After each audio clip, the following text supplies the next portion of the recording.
Ladies and gentlemen, welcome to a very special episode of Tyrannical House of Comedy. A tourist expedition has gone missing while exploring the Titanic, and they probably only have 12 hours of air left. They're desperately searching for these people. They say there's about a 1% chance of survival if they if they that's if they don't. Well, that was like a day ago, and just recently they said that even if they find them, it's only a 15% chance of survival because they still got to haul them up to the surface. They're 12,500 feet below the surface. Let me give you guys some advice. Okay, if you want to go on vacation and you're thinking, well, the Titanic was a really great movie, why don't we get in a small metal tube, float down to the bottom of the ocean, and then explore and see what we can see? Maybe next time go to Spain. How about that? It might be cheaper, maybe a little less dangerous. Sure, you might get raped by a Hispanic in some quarter while you're trying to, like, I don't know, find the spicy parts of Spain. And it turns out the spicy parts are full of criminals. Yeah, no, but so there's this whole story.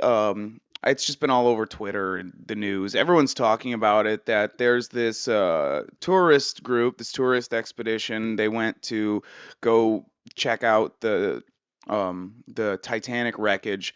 Apparently, there's a company called Ocean Gate. Um, that their whole service is they give of the tours of the Titanic wreckage, which is 12,500 feet under the sea, under sea level, on the bottom of the ocean, about 400 miles off the coast of, I guess, Canada, Newfoundland, something like that. I don't know, but it just seems like a really dumb idea to decide that you have saved your whole life and you are going to explore the Titanic when you could simply just probably buy some VR goggles and get a whole tour of the Titanic before and after. I mean, we created Titanic in 1993. I know that was a movie; it wasn't the actual thing. But nowadays, I get like, I'm pretty sure you can tour Rome with VR goggles on. I'm sure they've mapped the Titanic since people are willing to pay thousands of dollars to go in a tiny submersible and just explore and see. And it's like, oh, this is safe. It's proof. It's a company. It's a company. How could they? Nothing bad's going to happen. Nothing bad could possibly happen, especially because, hey, the CEO is on board. Yeah. So, this whole expedition, this whole thing is fun. I mean, it's pretty routine. Obviously, it's a company that does it. They've been operating for years, and the CEO is on board. Some Pakistani or no Indian, I don't know, some one of those guys, one of the hello, welcome to my store. One of those guys, a billionaire from that one of those type of countries. He's also on board. There's five people. Five people. Don't do it, Cameron.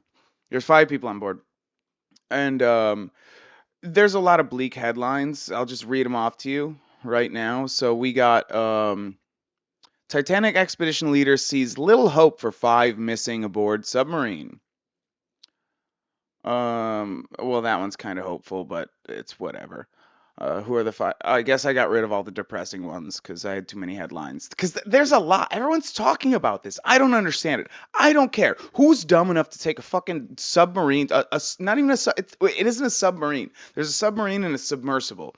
And they're not in a submarine, they're in a submersible because you need a small pod to be able to go through all the things like all the channels and the doors and explore what you can of the Titanic because you want to relive how Rose and Jack lived. And guess what? It turns out that the ghosts that haunt the Titanic don't like rich people. Which is, I wonder why. Maybe it was all the Irish and Italians and Spanish people that they had in the very bottom decks, that they just locked in and let drowned. We all saw the movie. We all know it's a true story. James Cameron wouldn't lie. Just like with those blue people in Avatar. That was a true story too. everyone knows aliens are real and we're trying to colonize uh, blue giant planets. Anyway, um, it's not looking good. They were talking a lot about how they don't have a lot of air left. They think there's banging, as you see in this. So authorities don't know what's causing underwater banging, as experts rush to determine if sounds came from Titanic sub. So they started hearing this banging every 30-minute intervals, which makes sense if there's someone who knows what they're doing. Which there was like a Canadian or French something. Um, Air Force or Navy guy. I don't know. He was in some sort of military and he's on board. So maybe he would know what to do in those situations. I don't even know if that's a thing, but they're monitoring and they think they found it. And um that's the only hope they have. Unfortunately, they say that they're going to run out of oxygen approximately Thursday at 5 a.m. Eastern time, which right now I'm recording this at 5:45 p.m. Wednesday. Not the Arizona time. We have our own. It's the same as the West Coast time, Pacific time. But so they have less than 12 hours of oxygen left. And me personally, what I would do knowing that, because there's got to be someone who knows that and everyone else doesn't, I'd just kill a couple of them in my sleep. In their sleep. In their sleep. And then you claim it's a custom of the sea. You were hungry and you wanted to survive. Because that's the thing, it's a custom of the sea. It doesn't work in British common law, but it works as a custom of the sea. It's a whole thing. It doesn't it supersedes maritime laws. Maritime laws. I think the edibles. Never mind. But that's what I would do because you're gonna have more oxygen. Because if five people are breathing the same oxygen, and then you kill four of them, then that's like what 80% less oxygen being consumed. You got an extra day or two. Keep banging after you kill them all. But so the people who are on board, one of them, well, let's go with all of them. So, who are the five passengers aboard the missing Titanic crew? Crew members identified. The five people aboard the missing submersible that toured the ruins of the Titanic include a space traveling British billionaire, one of Pakistani's wealthiest men, and a retired commander in the French Navy who led the first expedition to the site of the quote unquote unsinkable ship. We know that's not true since it's at the bottom of the ocean. We didn't have to put that. Um, so we have Hamish Harding. He's an airplane sales executive and Guinness World's record holder. He's 58 and he's among the missing, Hamish Harding, according to family members and social media posts made by the British billionaire. Harding had previously flown to space on Blue Origin mission, accompanied by former astronaut Buzz Aldrin to the South Pole, and was on a flight mission that visited both of Earth's poles in the record time. Well, good for him. He and other guests paid $250,000 for the privilege. It's funny, we sent Buzz Aldrin into space for him for free, but he had to go again and had to pay $250,000. That's insane. But that's Hamish Harding. Harding has set multiple world records for his adventurous exploits and recently went to a Blue Origin flight. Shandaza and Solomon Dawood also put. I don't know what names those are. My name is Shanzada and Suleiman Dawood. That's got to be some like weird African. Probably some weird African, some Congo. No, no, no, no. King Charles charity. Okay. Oh, Pakistani. He's Pakistani. Okay. These guys are Pakistani? Really? Huh. They definitely look related. If you don't see the picture, I'm sorry. Um, but yeah, they're also there. And then we have Paul Henry Nargolet. He's an experienced deep diver.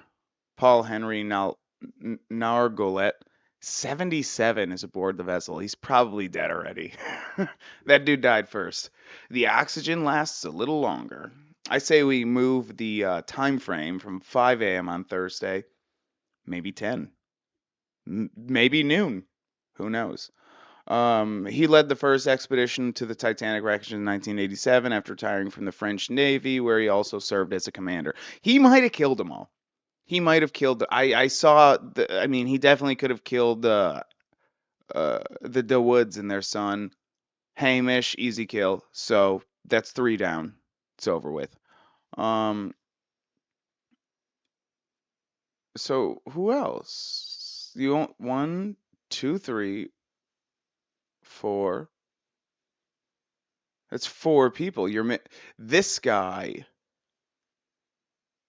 No, that's Hamish Harding. Okay, we're gonna jump to this story because this is the one I really want to talk about. Cali man whose billionaire stepfather is on missing Titan sub asks OnlyFan models to sit on him.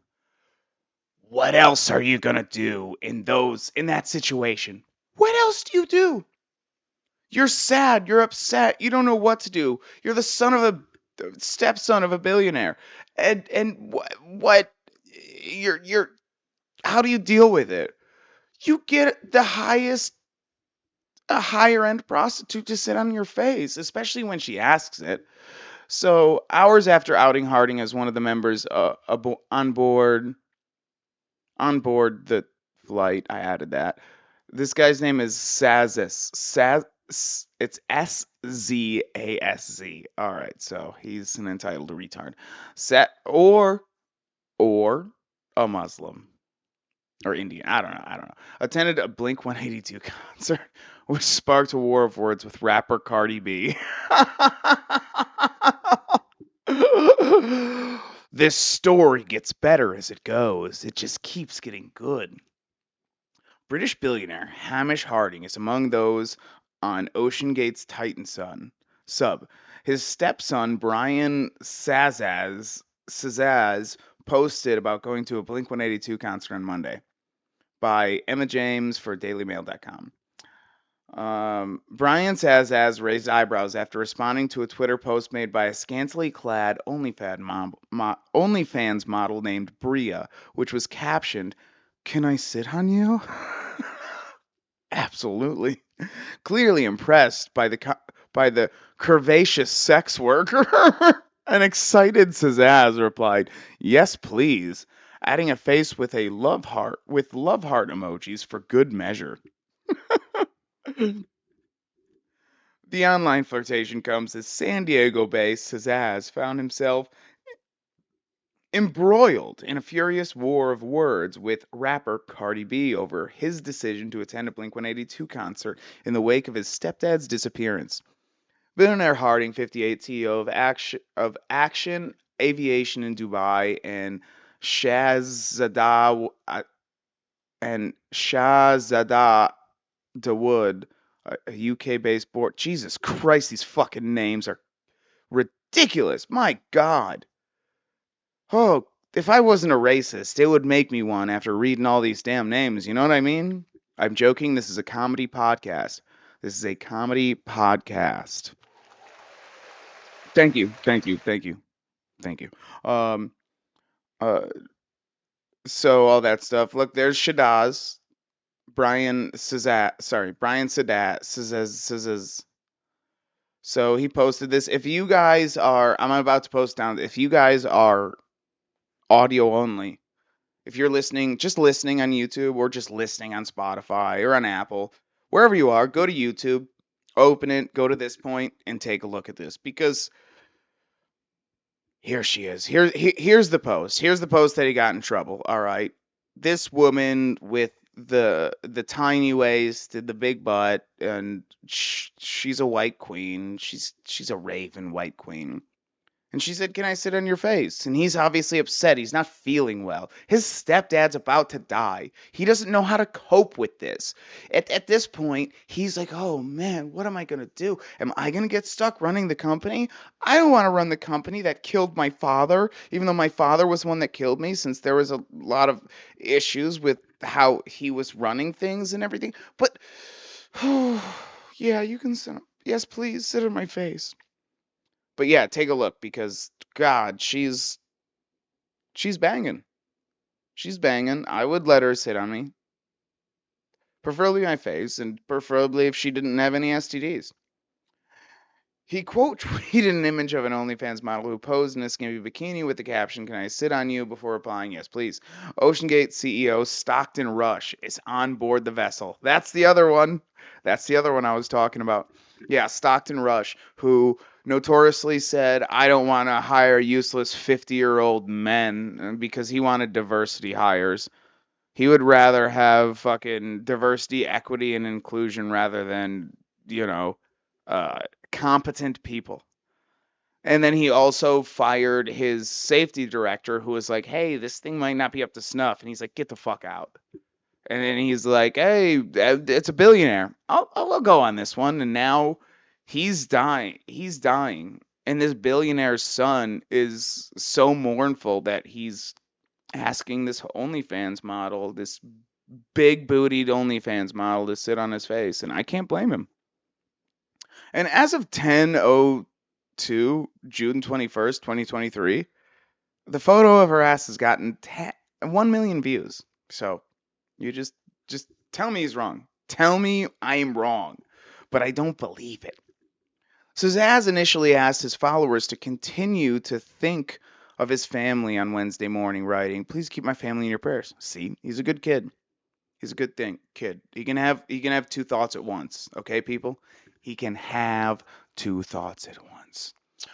But he was quickly mocked online for making the pass at an OnlyFans star. Why wouldn't he? He's the son of a fucking billionaire. He's about to own a multi-billion-dollar company that explores.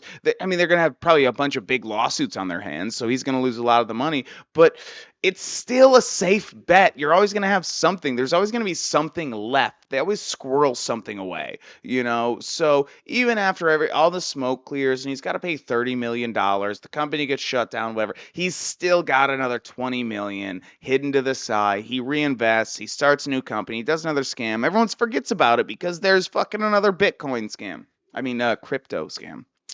Sorry, Bitcoin bros. One person said, "LMAO, quote tweeting a thirst trap while your stepdad is lost at sea is wild business." No, no, that's all you should do. I think he's right. I think he was in the right. I think he was in the right. Another added, "This guy loves Blink 182 and having ladies sit on his face, and he's not afraid to let the world know."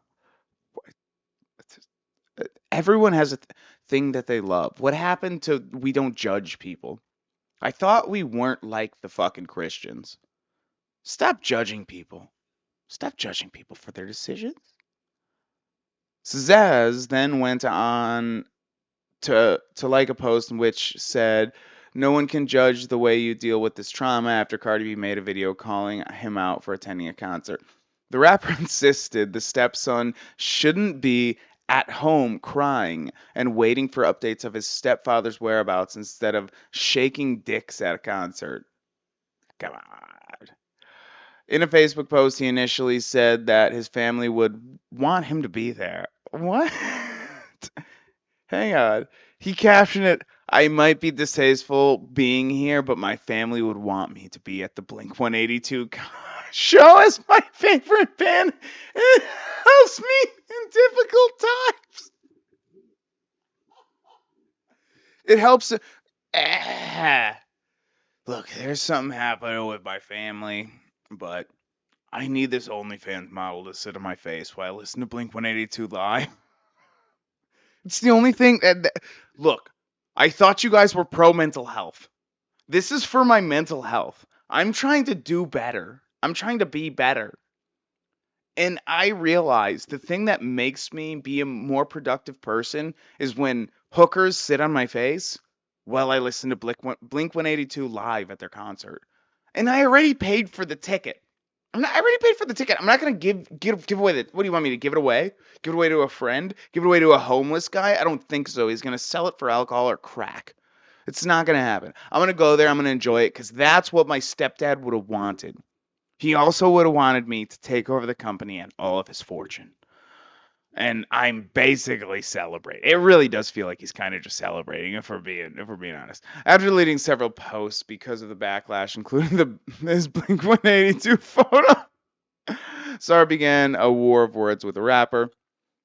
And then there's an image of the frantic search for the um, frantic search 12,500 feet beneath the ocean, and it shows these planes that are able to monitor under sonar underwater somehow, and they're just looking for it. But they're looking for the Titanic wreckage is 12,500 feet underwater, some 11,000 feet deeper than any U.S. and British naval subs can dive. That sounds like strategically bad for the U.S. Oh, there's the picture of him. So there's the tweet of him saying that, and the picture of him there at the in front of the merch store, smiling. And there's a picture of because the thing is his stepdad has his son aboard. So if his son dies, fucking stepson's first in line. You know what I mean? Um, Cardi, using a filter many commentators found hilarious, told her followers one of the billionaires their stepson is at a concert, right? At Blink 182 concert. God, fucking illiterate people. I mean, I get it.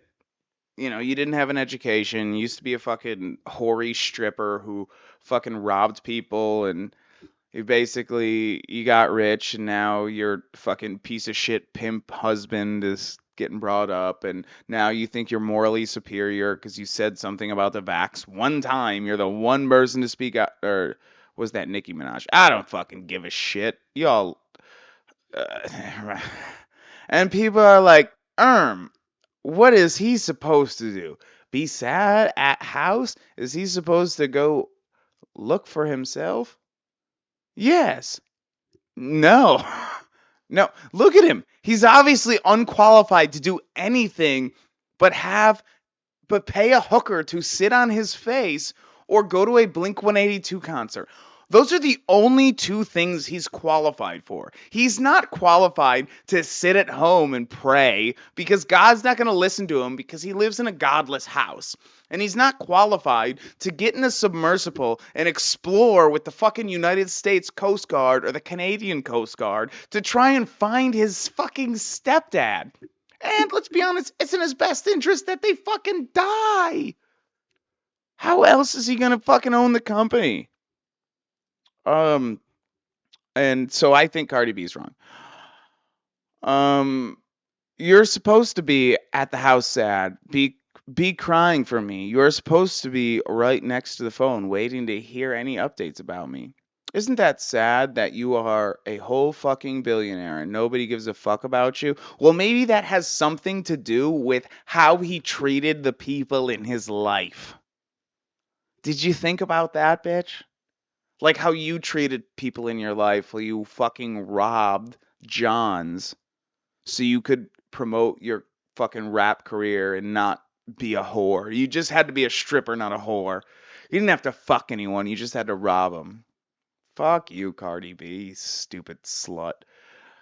Anyway, no one gives a fuck about you either, by the way. Like you missing, and motherfuckers are ready to shake dicks at concert. That's crazy. I'd rather be broke and poor than like knowing I'm loved.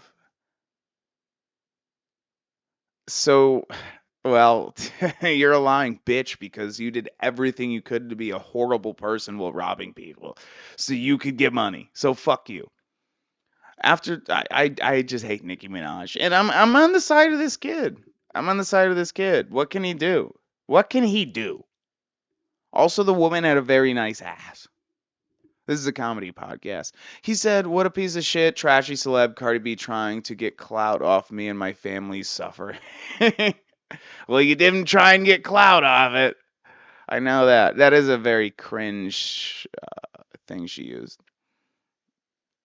And then he also posted, it's a bad day when you get a phone call from Tucker Carlson. I don't know if that's true. Hamish, my stepdad, is lost in submarine thoughts and prayers, blah, blah, blah. Well, I don't know. I think the kid's good. I think this whole Titanic thing it's blown out of proportion. Well, it's not. It's obvious that they had many safety violations. Those were there. You can look them up. I was going to bring them up. I didn't feel like it. I don't have time for that. I ate edibles. I have to eat dinner soon. It's too late. This needs to go up. We need to get this out before they die. So it's not in bad taste. And so that's what we're going to do. And please like, please comment, please subscribe. I hope you guys enjoyed this. But that's all we're gonna do today, and this is a very special bonus episode. Hopefully, we got more coming up. Otherwise, we'll see you on Sunday or Monday, whatever happens. Faggots.